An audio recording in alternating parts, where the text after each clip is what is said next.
Assalamualaikum warahmatullahi wabarakatuh. Selamat malam Bapak, Ibu dosen, dan teman-teman lainnya yang berbahagia.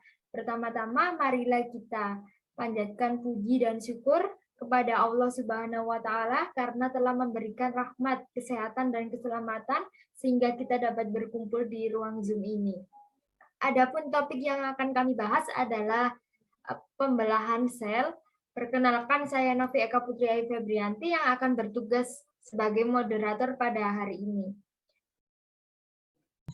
Perkenalkan, nama saya Amalia Sariasi. Perkenalkan, saya Nabila Bulan Fitri. Perkenalkan, nama saya Nur Afifah. Perkenalkan, nama saya Fitri Anwati. Perkenalkan, nama saya Iqnur Fadila. Perkenalkan, nama saya Nandira Aisyah.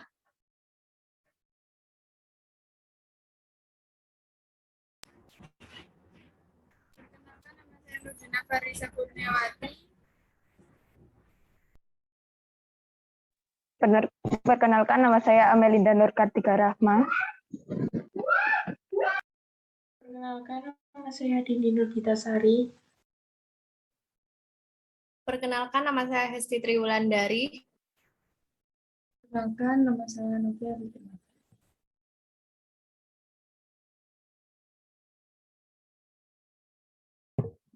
Sedangkan rangkaian acara yang kami akan lewati adalah yang pertama sesi pembukaan, yang kedua sesi penyampaian dan penyajian materi, yang ketiga sesi tanya jawab dan sesi penutup.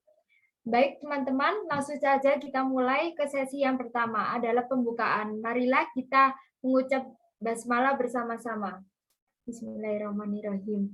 Selanjutnya adalah penyampaian dan penyajian materi. Saya persilakan untuk Hanifah membacakan materi yang pertama. Kepada Hanifah saya persilakan. Topik yang pertama adalah definisi dari pembelahan sel. Pembelahan sel adalah peristiwa di mana sebuah sel membelah menjadi dua atau lebih menjadi sel baru. Pembelahan sel merupakan cara sel memperbanyak diri atau yang disebut dengan reproduksi. Sel sebagai bagian terkecil yang menyusun tubuh makhluk hidupnya.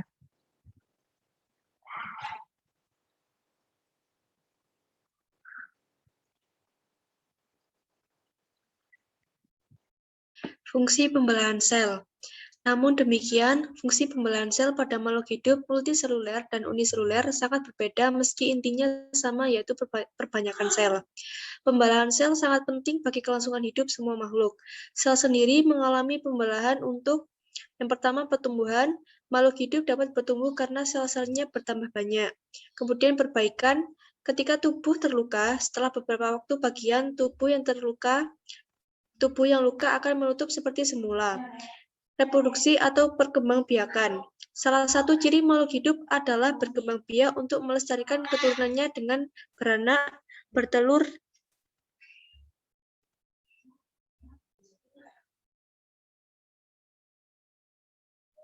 Fungsi pembelahan sel. Fungsi pembelahan sel pada makhluk hidup uniseluler atau bersel tunggal adalah sebagai cara untuk berkembang biak atau makhluk hidup yang berkembang biak dengan membelah diri, diantaranya protozoa, amoeba, dan lain-lain.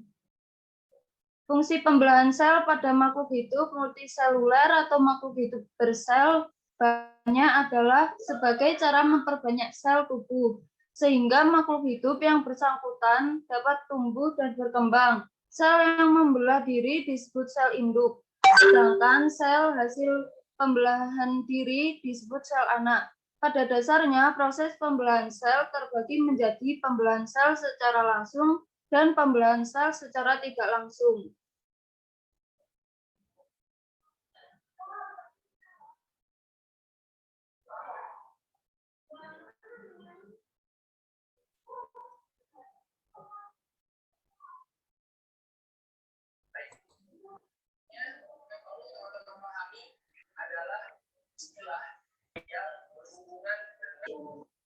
Yang pertama yaitu pembelahan mitosis. Pembelahan mitosis adalah pembelahan duplikasi di mana sel memproduksi dirinya sendiri dengan jumlah kromosom sel induk. Mitosis mempertahankan pasangan kromosom yang sama melalui pembelahan inti dari sel somatis secara berturut-turut.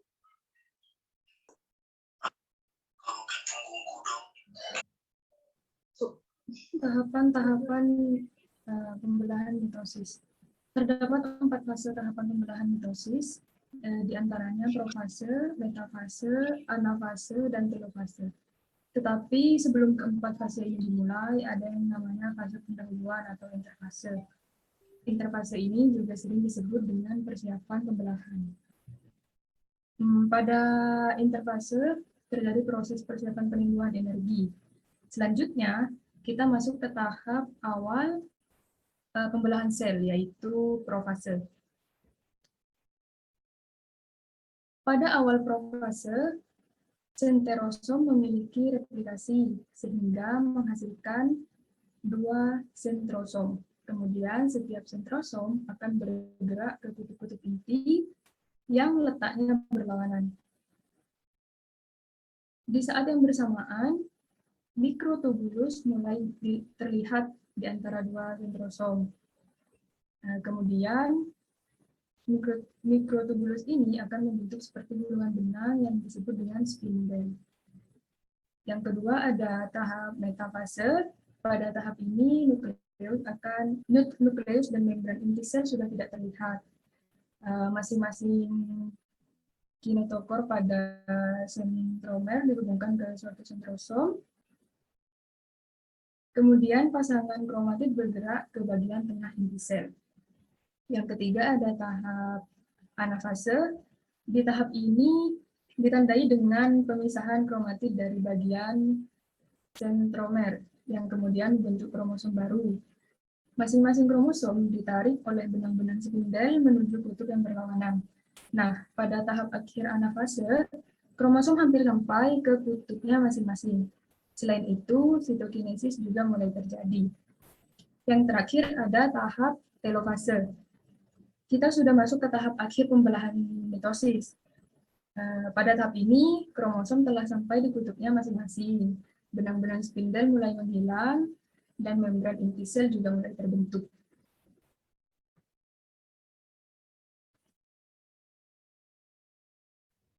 Hasil dari pembelahan mitosis berupa 2 anakan yang sifatnya persis dengan induknya. Mitosis terjadi di sel somatik, sel tubuh, baik tumbuhan, hewan, maupun manusia. Contohnya terjadi pada sel akar, sel batang dan sel daun, sel kulit, sel hati, sel epitel, serta sel somatik lainnya.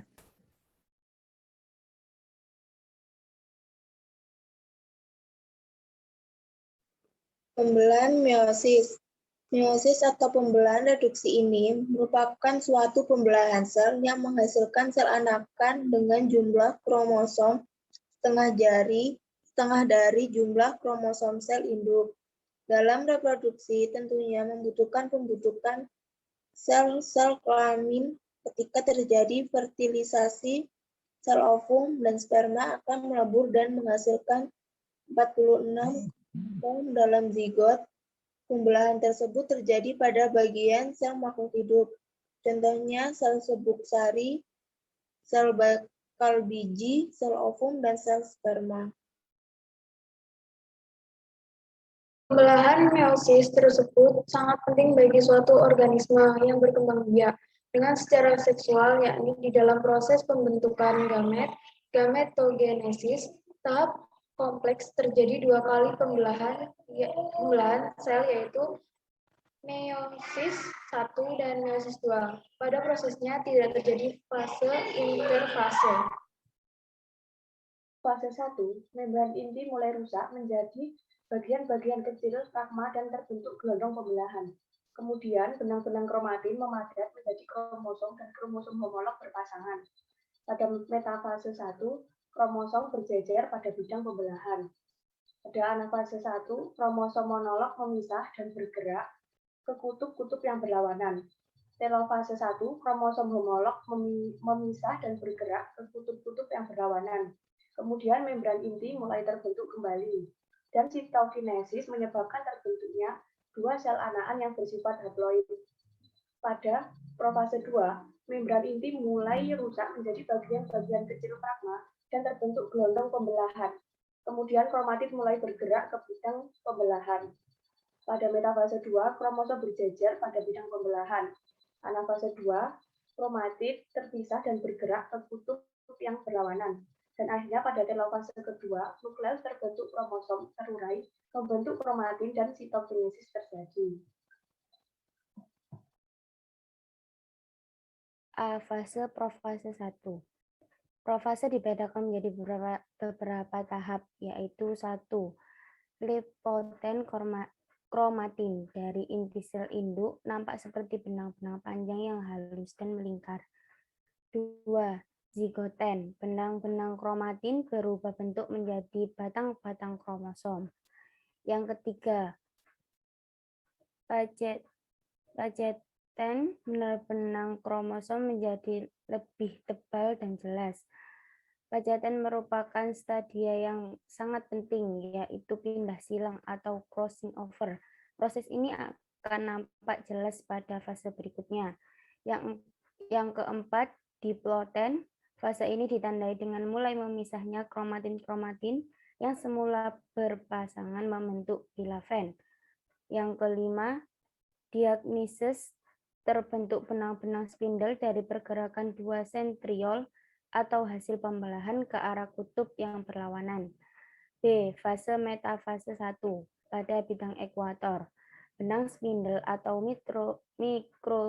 mikrotubula meletakkan diri pada setiap sentromer kromosom. Ujung benang spindle yang lain membentang melekat di kedua kutub pembelahan yang berlawanan. C. Fase anafase 1. Tiap kromosom homolog yang berisi dua kromatid kembarnya masing-masing ditarik oleh benang spindle menuju ke kutub yang berlawanan. Tujuannya adalah membagi isi kromosom diploid menjadi haploid. D. Fase telofase 1. Kromosom-kromosom homolog sudah mencapai kutub pembelahan yang terdiri dari sitokinesis 1. Setiap kromosom homolog dipisahkan oleh sekat hingga sitokinesis menghasilkan dua sel, masing-masing berisi kromosom dengan kromatid kembarnya. Interkinesis, hasil pembelahan meiosis 1 menghasilkan dua sel anakan yang haploid. Meskipun demikian, perlu diingat bahwa kromosom tersebut masih berisi sepasang kromatid, yang berarti kandungan DNA-nya masih rangkap 2N.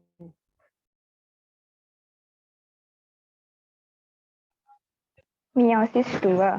Fase profase 2, kromatik kembaran masih melekat pada tiap sentrumen kromosom. B. Fase metafase 2. Setiap kromosom yang berisi dua kromatik merentang pada bidang ekuator, terbentuk benang-benang spindle, satu ujung melekat pada sentromer dan ujung lain membentang menuju ke kutub pembelahan yang berlawanan. C. Anafase 2. Benang-benang spindle mulai menarik kromatik menuju ke kutub yang berlawanan. Akibatnya, kromosom memisahkan kedua kromatiknya dan bergerak menuju kutub yang berbeda. Kromatik yang terpisah ini disebut kromosom. Yang D. Telofase 2. Kromosom telah mencapai kutub pembelahan. Hasil akhir akan terbentuk 4 inti yang mengandung setengah pasang kromosom haploid dan satu salinan DNA. Sitokinesis 2. Tiap inti mulai dipisahkan oleh sekat sel dan akhirnya menghasilkan 4 sel kembar haploid. Pembelahan amitosis, pembelahan sel yang terjadi secara langsung yaitu tidak memiliki fase atau tahapan pembelahan. Amitosis juga disebut dengan pembelahan biner.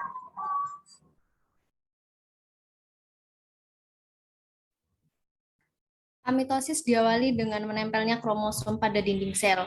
Kemudian ukuran sel akan membesar bersamaan dengan replikasi DNA. Setelah DNA baru berbentuk, sel akan mencapai ukuran maksimum dan akan membelah menjadi dua bagian yang memiliki ukuran dan materi genetik yang sama. Tujuan untuk pertumbuhan, regenerasi dada, penutupan luka, setiap membelah mitosis akan menghasilkan dua anak yang sifatnya diploid.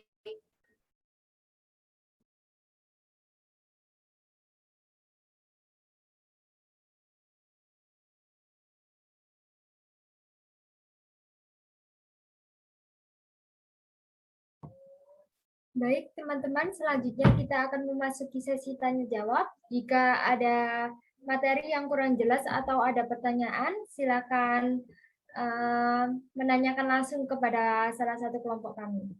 Demikian tadi presentasi dari kelompok 5. Mari kita mengucapkan alhamdulillah. Alhamdulillah. Saya sebagai moderator mohon maaf bila ada kurangnya dan terima kasih untuk perhatiannya. Wassalamualaikum warahmatullahi wabarakatuh.